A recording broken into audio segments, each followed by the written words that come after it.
더운 날씨 가운데 무탈이 잘 지내셨는지 모르겠습니다. 하나님의 은혜가 이 시간에 우리 모든 성도님들 가정마다 함께 하시기를 간절히 바랍니다. 오늘은 5번째 성경 교실입니다. 4번째까지는 하나님에 대해서 배웠고요. 오늘하고 다음 주는 이제 사람에 대해서 배울 겁니다. 그리고 차츰차츰 이제 구원에 대해서도 배우고 또 우리 그리스도인의 교회에 대해서도 배우고 교회의 삶에 대해서도 배우고 하면서 성경을 계속해서 배워 나가겠습니다. 오늘 첫 번째 그 사람에 대한 얘기는 지구의 창조 이야기를 먼저 시작을 해야 될 것 같습니다.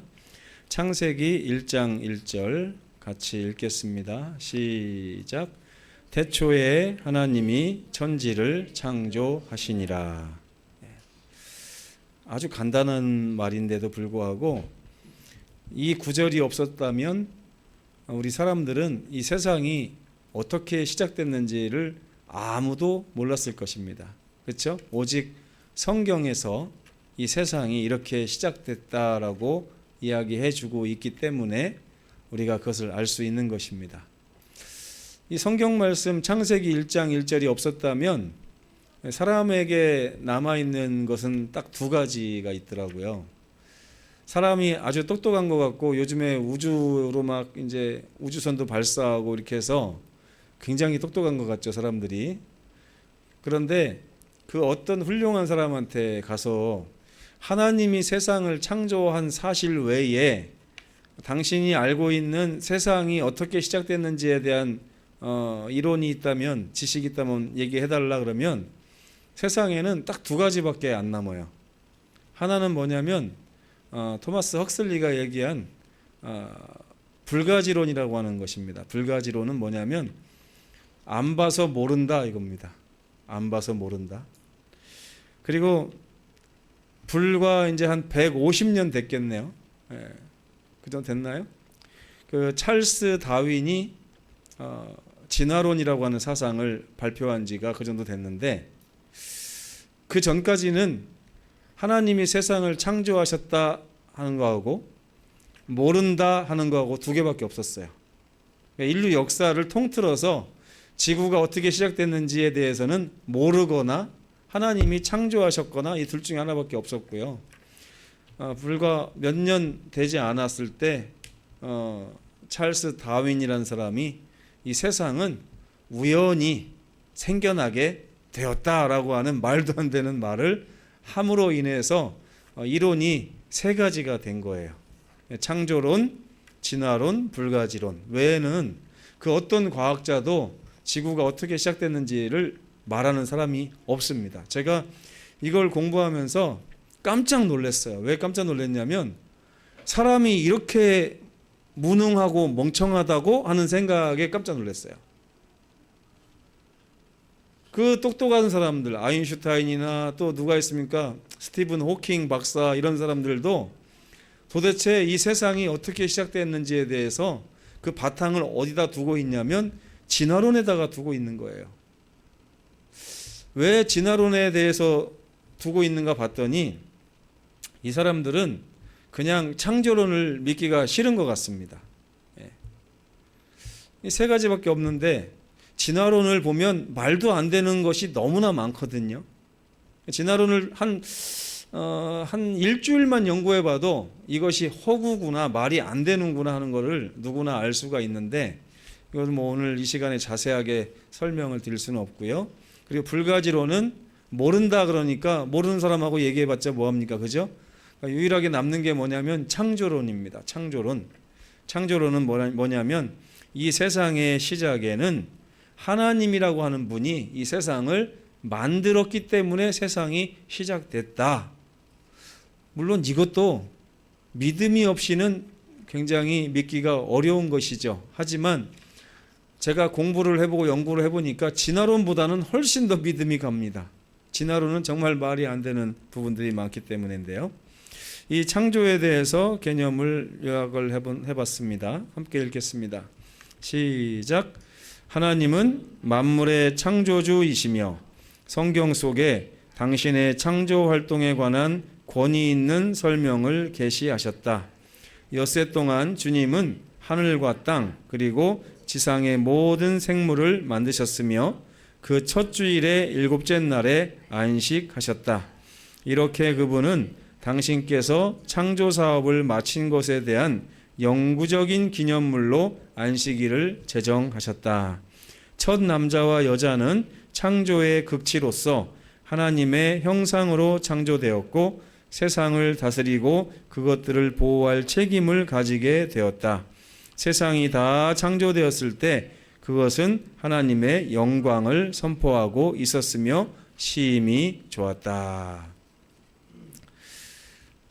불가지론을 제하고 이쪽에는 창조론이 있고 이쪽에는 진화론이 있는데 가장 큰 차이가 뭘까요? 가장 큰 차이. 여러분은 창조론이 좋습니까? 진화론이 좋습니까? 마치 이것은 여러분 돌멩이가 맛있습니까? 사탕이 맛있습니까? 하는 그런 질문하고 비슷해요. 왜 그러냐면 이 창조론은요, 나라고 하는 사람의 존재를 굉장히 귀중한 사람으로 여겨지게 하는 것이 창조론입니다. 네. 가끔 우리가 거울 보면서 저희 아들도 그러는데 잘생겼대요, 자기가. 네. 근데 실제로 잘생겼는지 못생겼는지 그거는 아무 기준이 없어요. 그렇죠? 그런데 저 아이가 거울을 보면서 스스로 나 잘생겼다라고 사는 것이 행복할까요? 아니면 나 되게 못생겼네 이렇게 사는 게 행복할까요? 그렇죠? 근데 반대로 진화론은 어떠냐면 진화론은 사람을 귀중한 존재로 보지 않습니다. 어떤 존재로 봐요? 그냥 우연히 아무렇지도 않게 태어난 존재, 있어도 그만 없어도 그만인 존재로 얘기하는 게 진화론이에요. 그러니까 제가 진화론을 공부하면 공부할수록 기분이 나빠지는 거예요. 그래서 내가 원숭이의 자손이라고? 내가 아메바의 자손이라고? 그리고 실제로 요즘에 그런 진화의 흔적이 있는가 찾아보면 실제로 일어나는 진화의 흔적은 없어요. 말도 안 되는 거지. 근데 성경을 보면 볼수록 어떤 거에 감탄을 하냐면 내가 이렇게 소중한 존재였다고? 내가 이렇게 대단한 사람이었고 나중에 하나님께서 나를 이렇게 높이신다고 하는 것 때문에 너무나 창조론이 나에게 귀하고 복되게 다가오는 것입니다. 그런데도 시편에 보면 이 세상은 어리석은 자들로 가득 차 있어서 하나님이 계시다는 것을 믿지 않는다. 이렇게 표현하고 있는 것입니다. 성경은 여러분이 놀랄 만한 두 가지 절대적 사실을 선포하고 있습니다. 창세기 1장에 보면 이 세상을 누가 만드셨다고요? 하나님이라고 하는 분이 만드셨다. 이렇게 선포하고 있어요. 근데 하나님은 어떤 분이다? 지난 4주 동안 배웠죠? 전지전능하신 분이에요. 사랑이 충만하신 분이에요. 이런 분이 그분의 무한하신 능력을 가지고 이 세상을 만드셨대요. 이게 성경이 하는 말입니다. 예전에 제가 진화론하고 창조론을 비교해 봤어요. 진화론이 맞다면 이 세상은 계속 우연의 흔적들이 있어야 돼요. 그래서 제가 진화론이 맞다는 전제하에 우연의 흔적들을 자꾸 찾아봤어요. 과연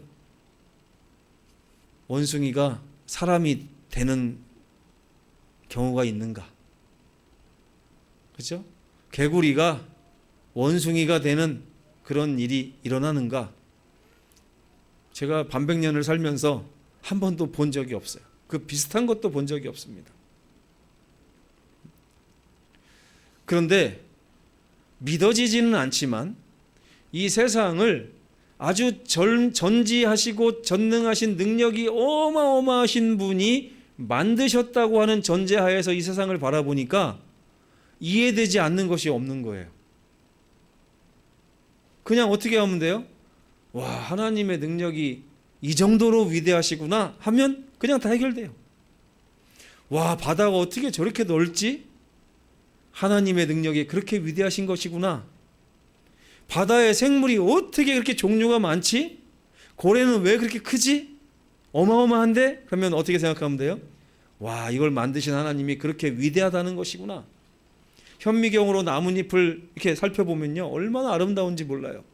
야, 어떻게 이렇게 아름다운 게 생겼지? 야, 위대하신 하나님이 이렇게 아름다움에 대해서도 능력이 뛰어나시구나. 이렇게 하니까 해결되지 않는 게 하나도 없는 거예요. 그래서 성경은 뭐라고 하냐면, 그 위대한 하나님이 세상을 만드셨는데 그분은 단지 어떻게 만드셨다고요? 말씀만 가지고 만드셨대요. 말씀만 가지고. 제가 이번 주에 제주도에 갔는데 못 본 사이에 아이들이 조금씩 키가 이제 커져 있는 걸 봤어요. 갑자기 좀 짜증이 나더라고요. 저도 어렸을 때 키가 작은 편이 아니었는데 가면 갈수록 키가 역전이 되는 거예요, 친구들하고. 근데 그거를 경험할 때마다 기분이 굉장히 안 좋습니다, 여러분. 안 당해보신 분은 모를 겁니다, 아마. 처음에는 제가 더 잘나고 더 키 크고 그랬는데 나중에 보니까 못 본 사이에 이렇게 역전되어 있는 모습을 볼 때 굉장히 기분이 우울해지고 그래요. 그러면서 제가 창세기를 이렇게 떠올리면서 내가 말로다가 내 키를 크게 하거나 말로다가 우리 아이들의 키를 좀 자라게 해주면 얼마나 좋을까. 예? 김신민 목사가 가라사대 키야 커져라 그러면 딱 커지면 얼마나 좋을까. 예. 그런데 이게 안 되는 거예요. 그렇죠? 근데 하나님께서는 이 세상 어떻게 만드셨다고요? 말씀으로 만드셨대요. 에이, 무슨 말씀으로 이 세상이 만들어집니까? 근데 그걸 못 믿으면요, 세상이 어떻게 만들어졌는지에 대한 해답이 없습니다, 세상에는. 예. 시편은 분명히 얘기합니다. 여호와의 말씀으로 하늘이 지음이 되었으며 그 만상이 그 입기운으로 이루어졌도다. 예. 근데 여러분, 세상이 며칠 동안 만들어졌나요? 6일 동안 하나님은 참 지혜로우시고 질서의 하나님이라서 사람에게 가장 필요한 것이 빛이고, 그 다음에는 공기고, 그 다음에는 육지와 바다고, 그 다음에 하늘과 해와 달과 별이고, 그 다음에는 새와 물고기고, 그 다음에 짐승을 만드신 후에 마지막으로 사람을 만드셨고요. 이 모든 것을 사람에게 선물이다 그러면서 안겨주시면서 이 창조의 주인공이 사람이라고 하는 사실을 알려주셨습니다. 근데 여러분, 하나님이 말씀으로 세상을 창조하셨는데 며칠 동안 창조하셨냐면 6일 동안 창조하셨대요. 그럼 하나님은 창조를 하루 만에는 다 못하셨을까요? 어떻게 생각하십니까? 어차피 말씀으로 할 건데, 여러분, 한마디 하는 거하고 6마디 하는 거하고 하나님의 좀 기운이 좀 하루에 이만큼씩밖에 못해가지고 좀 딸려가지고 그런 건 아닐 거 아닙니까? 그렇죠? 하나님은 6일 동안 하루 만에 순간적으로도 만드실 수 있지만 6일 동안 천천히 사람들을 위한 꼼꼼한 창조를 하셨다는 사실을 알 수 있습니다. 근데 어떤 사람들은 이 6일을 6,000년이라고 말하는 분들이 있어요. 6일을. 그래가지고 이거는 문자적인 말로 믿으면 안 된다. 근데 하나님께서 창세기에 보면요, 만약에 하루를 1,000년이라고 얘기한다고 하면 여기 나오는 창세기 1장 5절을 정확하게 해석할 수 있어야 됩니다. 히브리어로 뭐라고 했냐면 저녁이 되며 아침이 되니 이는 첫째 날이었다, 이렇게 말씀을 했어요. 하나님이 말씀으로 세상을 창조하실 건데 하루를 1,000년씩이나 허비할 필요가 있어요, 없어요? 솔직히. 그렇잖아요? 근데 하나님의 능력을 믿지 않기 위해서 사람들이 자꾸만 이상한 얘기를 지어내는데, 이 하나님이 창조하신 하루는 분명히 저녁과 아침으로 이루어진 24시간의 하루라는 사실을 알 수 있습니다. 이 단어가 히브리어로 요미라는 단어예요. 근데 여러분, 중요한 거, 아침이 먼저입니까? 저녁이 먼저입니까? 하나님이 창조하신 하루는? 근데 여러분 지금 느끼기를 아침이 하루의 시작이라고 느끼세요? 저녁이 하루의 시작이라고 느끼세요? 네? 왜 그럴까요? 왜 그럴까요? 하나님은 우리를 어두운 데서 빛으로 옮기시기를 원하시는 분이기 때문에 제 생각에는 어두움을 먼저, 빛을 나중에 해서 밤과 낮을 합쳐서 하루로 만드신 것 같아요. 그래서 우리가 안식일은 언제부터요? 바로 지금부터 내일 이 시간까지입니다. 근데 이것이 이 사단이 흐트러 놓은 세상의 시간으로 볼 때 잘 안 돼요. 잘 안 돼요. 실제로 많은 그리스도인들이 하루를 아침부터 시작합니다. 여러분은 어떻게 생각하세요? 어떻게 시작하십니까? 안식일이 하루 같아요? 이틀 같아요? 느껴질 때. 안식일이 이틀 같죠? 근데 여러분, 우리는 안식일 하루를 주신 하나님께 저녁 때 다 감사하고 하나님이 먼저 우리에게 쉼을 주신 것을 받아들인 다음에 쉬고 나서 일을 시작하는 개념으로 하나님이 우리를 창조하셨다는 걸 아셔야 됩니다. 하나님이 아담과 하와를 만드시고 제일 먼저 하신 게 뭐냐면 안식일을 주신 거였어요. 그죠? 먼저 쉬게 하신 후에 일하라 그러셨습니다. 우리의 삶도 그런 것이고, 하나님은 우리의 깜깜한 죄악 세상에서 우리를 건져서 밝은 빛으로 가게 하시는 것이 또 하나님의 뜻이기 때문에 이런 순서를 따르다는 것을 알 수가 있습니다. 그래서 저녁이 되며 아침이 되니라고 하는 이 말은 우리가 하나님께서 하신 그 하루는 오늘날 우리가 경험하는 24시간의 하루라는 사실을 기억할 수 있고요. 그 다음에는 하나님은 우리를 어두운 데서 밝은 곳으로 이끄시길 원한다는 베드로 전서 2장 9절에 있는 말씀이 또 우리에게 필요한 것이고, 또한 우리는 저녁 때 미리 다음 날 아침까지 있을 일을 다 준비하고 잠자리에 들어야 된다는 사실을 또 알 수 있습니다. 그래서 우리가 금요일 날 저녁에 와서 하나님께 인사를 드리고 가서 쉬고 나서 다시 안식일에 참여하는 것입니다. 하루를 해질 무렵에 시작하는 이 개념을 여러분 한번 삶에 옮겨보시면 굉장히 도움이 될 것입니다. 저도 한동안 그렇게 하다가 또 잘 안 됐다가 좀 뭐 막 헝클어지면 또다시 저녁부터 한번 시작해봤다가 이렇게 하거든요. 그래서 매일 저녁에 해가 지면 내일 뭐 하지 하고서 이렇게 좀 끄적끄적 거려보고서 잠자리 들면 그 다음날 바쁘지 않고 얼마든지 하루를 헤쳐나갈 수 있더라고요. 여러분도 한번 이렇게 해보시면 좋겠습니다. 근데 하나님께서는 세상을 왜 창조하셨을까요? 왜 창조하셨을까요? 제가 가끔 이런 생각 해본 적이 있어요. 하나님은 영원한 삶을 사신다고 했는데 영원한 삶을 통해서 하나님은 늘 행복하시고 늘 재밌으셨을까? 아니면 지루하셨을까? 여러분, 최태식 장로님한테 제가 지금 이런 인생의 삶을 앞으로 500년을 하나님이 더 주신다고 그러면 장로님 사시겠습니까? 아니면 앞으로 50년만 더 살고서 그냥 마치시겠습니까? 500년 살 자신 있으세요? 500년? 예? 어떻게 재진 씨는 500년 살 자신 있어요? 저가 태어나서 20 몇 살쯤 돼서 그때 딱 들었던 생각이 뭐냐면요, 삶이 별로 재미가 없다였어요. 예. 진짜 삶이 별로 재미가 없다. 보니까 제 밑에 있는 아이들의 삶도 재미없어 보이고, 저보다 먼저 결혼해서 어른이 돼서 애 낳고 사는 사람들, 또 손자 낳고 사는 사람들의 삶을 봐도 재미가 없어 보였어요. 야, 이 세상이 단 50년, 100년을 살기도 지루한 곳이구나, 재미가 없구나, 그래서 하나님이 삶을 자꾸 줄이시는구나 하는 걸 제가 깨달았습니다. 근데 하나님은 천년, 만년, 억년을 사시는 분인데 그분은 도대체 무슨 재미로 사실까?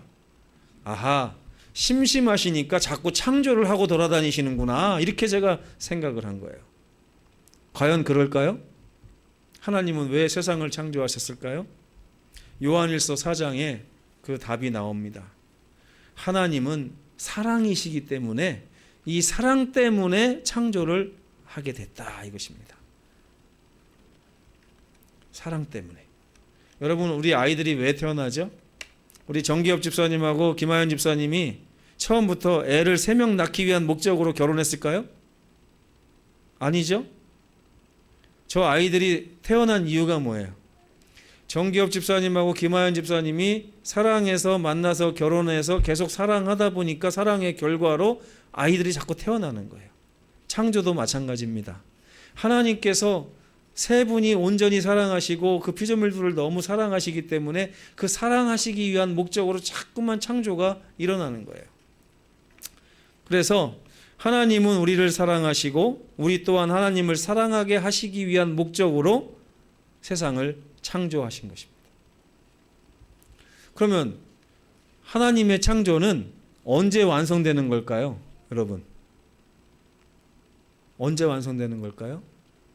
피조물들이 하나님, 저도 하나님을 사랑합니다 라고 할 때 하나님의 창조가 완성된다는 걸 알 수 있어요. 예를 들어서 제가 아이들을 사랑해서 낳았는데 이 아이들이 아빠 엄마를 사랑해 주지 않으면 제가 아이들을 낳은 그 목적이 달성된 겁니까? 안 된 겁니까? 안 된 거죠.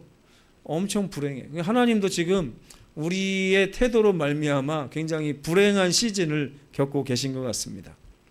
그래서 하나님은 사랑하시기 위해서 창조 때 보면 두 가지 선물을 주셨어요. 첫째 선물이 뭐냐면 안식일을 주셨어요. 창조를 마치자마자 안식일을 주셨고, 안식일을 주심과 동시에 뭘 주셨냐면 가정을 주셨어요. 어떤 걸 더 먼저 주셨을까요? 가정을 먼저 주셨겠죠. 아담과 하와가 창조된 것이 금요일이고 안식일은 그 다음 날이었으니까. 그렇죠? 근데 이 두 가지 선물은 목적이 있어요. 뭐냐? 가정은 사람들의 사랑의 공간이 가정입니다. 안식일은요, 하나님과 사람 사이에 사랑하는 공간이 안식일이에요. 그래서 하나님은 안식일과 가정을 통해서 하나님이 우리를 사랑하고 우리도 서로 사랑하는 그런 삶을 부여하시기 위해서 이 두 가지 선물을 타락 이전에 먼저 창조 때 주신 것입니다. 그래서 아까도 말씀드렸다시피 사람은 하나님의 아주 특별한 사랑의 대상으로 이 세상에 태어나게 되었고, 지구의 보호자이자 청지기라고 하는 직분을 하나님이 맡겨주신 것입니다. 근데 여러분, 이 창조는 가만히 보면 우리의 구원과도 한데 어우러져 있습니다. 만약에 하나님이 창조하셨는데 사람이 타락해버렸어요. 그때 에이구 망쳤네, 망쳤어 이렇게 하셨다면 하나님은 전지하신 하나님이 아닙니다. 그렇죠? 하나님은 창조하실 때 아담과 하와가 그렇게 될 것을 미리 아셨을까요? 모르셨을까요? 아셨겠죠? 그런데도 불구하고 창조를 감행하셨어요. 그 얘기는 뭐냐면 창조했다는 것 자체가 내가 죽기로 결심했다는 말하고 똑같은 말이에요. 왜요? 어차피 십자가를 지실 수밖에 없는 그 일을 지금 만드시고 계신 거기 때문에 그렇습니다. 그래서 계시록 13장 8절에 보면 그리스도께서는 창조 때로부터 죽임을 당하신 어린 양이다 이렇게 표현을 하고 있는 것입니다. 하나님은 우리를 위해서 죽기로 각오하시고 빛이 있으라 말씀하신 거예요.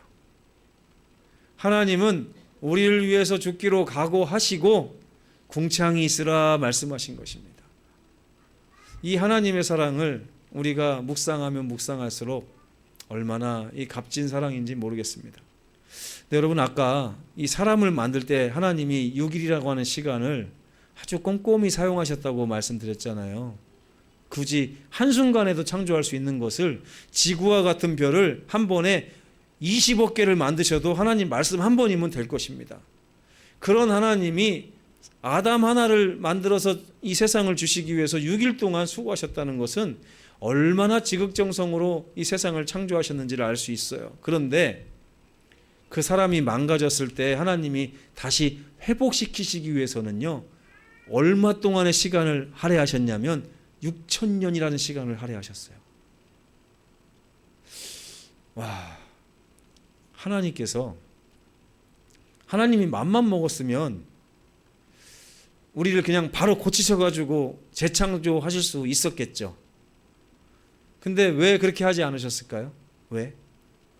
이유가 뭘까요? 하나님의 시간이 아니라 우리 시간에 맞춘 겁니다. 우리 시간에. 저는 가끔 그래요.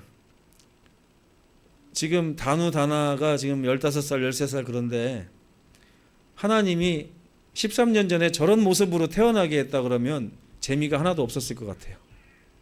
그렇죠? 태어나자마자 말하고 걸어다니고 밥 다 먹고 막 이러면 어린 아이 재롱 보는 맛이 없잖아요, 그죠? 근데 하나님께서 사람을 구속하면서 이 6천년이라고 하는 그 많은 시간을 할애한 것은 그 시간 동안에 사람을 더 깊이 사랑하시기 위해서가 아닌가 이런 생각이 들었어요. 사람의 시간에 맞춰가지고 기다려주시고 또 기다려주시고 또 기다려주시면서 사람이 자라나는 모습을 보면서 하나님이 기쁨을 느끼시고 사람이 회복되는 모습을 보면서 행복을 느끼시기 위한 시간으로 6천년이라는 시간을 하나님도 애쓰셨던 것이 아닌가 생각을 합니다. 이제 그 시간이 거의 막바지를 향해서 가고 있습니다. 또 한 가지는 아무도 멸망당하지 않고 전부 다 구원 얻기에 이르기까지 하나님이 기다리시는 시간이 6천년이라는 거예요. 창조가 쉽습니까? 재창조가 쉽습니까? 하나님께. 네? 창조가 쉽죠. 근데 하나님께서 창조를 또 다시 하지 않으시고 재창조의 길을 선택하시면서 이게 성경적으로 보면 몇 배의 난이도냐면 1000배나 어려운 일을 하시는 거예요. 6일 동안 하신 일을 지금 6천년 동안 하시기로 했으니까 이게 몇 배입니까? 몇 배? 1000배도 넘죠. 1년이 365일로 계산을 하면 1000배도 훨씬 넘은 것입니다. 날짜로 계산해 보면 어마어마한 거예요. 한 훨씬 더 많은 시간 이제 차이가 나는 것입니다. 그래서 베드로후서 3장 8절에 보면 베드로가 이런 말을 했어요. 사랑하는 자들아, 주께는 하루가 1000년 같고 1000년이 하루 같다는 이 한 가지를 잊지 말라. 제가 이게 무슨 말인가 고민하다가 창조의 6일이 재창조의 6천년이 된 걸 보면서 하루가 1000년이 됐다고 하는 이 말이 이해가 되기 시작했어요. 하나님은 6일 동안 우리를 창조하시는 것도 하나님께 엄청난 행복이지만 6천년이라는 시간을 통해서 우리를 다시는 범죄하지 않는 하나님의 자녀로 삼으시는 이 일에 하나님의 6천년의 삶을 우리에게 주신 거라는 사실이 너무나 감사했습니다. 창세기에 보면 2장 2절에 다 이루니라는 말이 나오죠. 낙원이 만들어지던 날이 금요일이었습니다. 근데 갈바리에서 예수께서 우리를 위하여 십자가를 지시고 돌아가신 그 순간 다 이루었다 한 그 시간도 금요일이었습니다. 사람이 태어난 시간에 하나님께서 사람을 다시 만드신 것입니다. 창조는 시작 때부터 구원과 아주 밀접한 관계가 있는 그런 하나님의 행위였다는 사실을 우리가 알 수 있습니다. 그래서 오늘 결론적으로 제가 말씀드리고 싶은 것은 하나님께서는 인류를 이렇게 창조하셨어요. 우리의 형상을 따라 우리의 모양대로 우리가 사람을 만들자. 우리는 하나님의 형상을 가지고 하나님의 모양을 가지고 태어났어요. 근데 여러분, 우리가 거울을 보세요. 우리는 지금 하나님의 모양입니까? 하나님의 형상입니까? 제가 조금 전에 말씀 준비를 다 마치고 문을 열으러 1층에 가서 문을 딱 여는데 갑자기 기분이 확 나빠졌어요. 누군가가 우리 100주년 기념 그 돌비 옆에다가 마치 자기 집 앞인 것처럼 쓰레기를 갖다 버려놓은 거예요.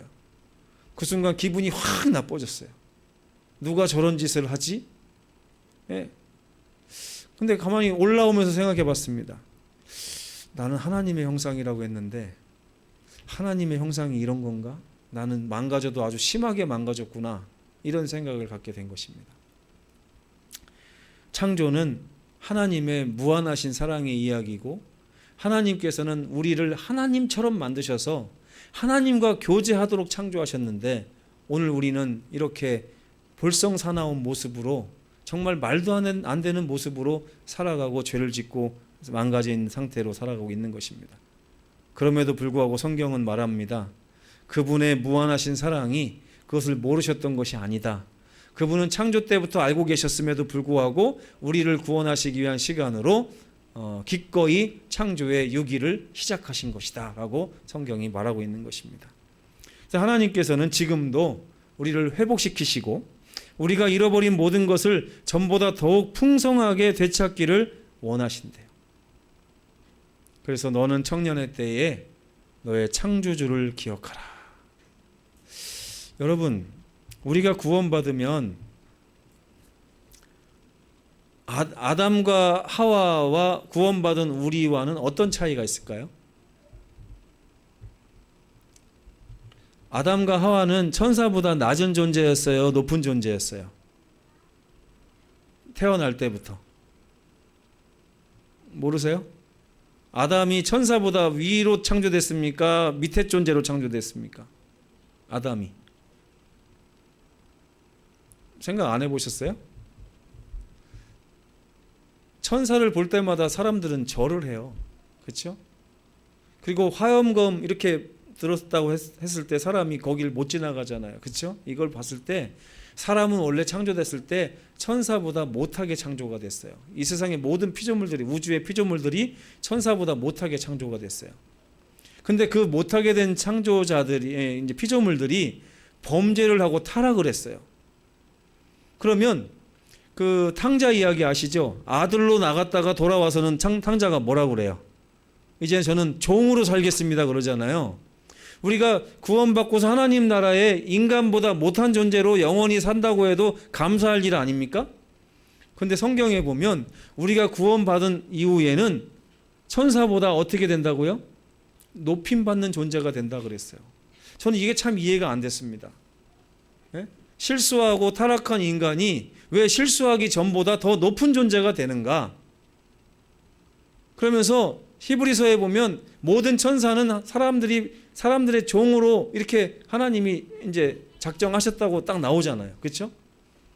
그래가지고 왜 하나님이 사람을 천사보다, 그것도 범죄한 사람을 높이실까? 이렇게 생각을 해봤어요. 그러다가 무릎이 탁 쳐졌습니다. 출애굽기에 보니까 하나님이 당신을 어떻게 소개하냐면 나는 스스로 있는 자니라 그랬어요. 근데 온 우주에 하나님 외에 스스로 존재한 존재가 있습니까? 없습니까? 없죠. 근데 여러분은 지금 선택할 수 있어요. 여러분은 앞으로 천년 만년을 하나님과 함께 존재할 것인지 아니면 그렇지 않고 이 세상의 삶을 마칠 것인지를 여러분이 선택할 수 있는 존재가 됐습니다. 이거는 천사도 할 수 없었던 일이에요. 자기 자신이 선택한 적이 없어, 존재에 대해서. 그러나 우리 구원받은 백성들은 자기 존재가 이 세상에서 마칠 것인지 아니면 영원히 계속할 것인지를 그리스도의 십자가 앞에 두고 선택할 수 있는 선택권이 있더라고요. 그래서 우리는 반쯤 스스로 있는 자가 되는 것입니다. 그러고 보니까 천사보다 높아지는 게 당연하다 생각이 들어요. 그러니까 하나님이 우리에게 스스로 있을 수 있는 선택의 권한을 주면서 우리를 더 큰 아들로 부르셨다는 사실이 저는 이 구속의 역사를 보면서 너무 감사하다는 생각을 많이 했습니다. 하나님이 높이실 그날이 얼마 남지 않았습니다. 저는 앞으로 10년 이상 남지 않았다고 생각합니다. 하나님이 곧 오실 것입니다. 주님이 오시면 이 세상의 모든 걸 마치고 우리는 원래의 낙원으로 다시 돌아가게 될 것입니다. 그날 함께 손잡고 다 지금부터 동행하시는 우리 모든 성도들 되시기를 간절히 바라면서 말씀 마치겠습니다. 기도하시겠습니다. 감사하신 우리 아버지 하나님, 우리에게 창조의 놀라운 소식을 다시 한번 알려주심을 감사합니다. 하나님이 세상을 창조하셨다는 것이 말이 안 되는 것처럼 보이지만 하나님이 그 위대하시고 전지하시며 전능하시고 사랑이 풍성하신 하나님이라는 사실을 성경을 통해서 알게 될 때 이 세상의 모든 이해 안 되는 부분이 하나님이 계심으로 인하여 이해되고 믿어지게 됩니다. 아버지, 우리가 이 세상의 헛된 가르침으로부터 떠나서 이 세상을 하나님이 창조하시고 지금도 주관하시며 우리를 사랑하셔서 만드셨고 여전히 사랑하셔서 저 천국까지 이끄시기 위하여 오늘도 열심히 수고하신다는 사실로 인하여 감사하며 주의 얼굴 바라볼 수 있게 도와주시옵소서. 우리를 창조하신 예수님의 이름으로 감사하며 기도드립니다. 아멘.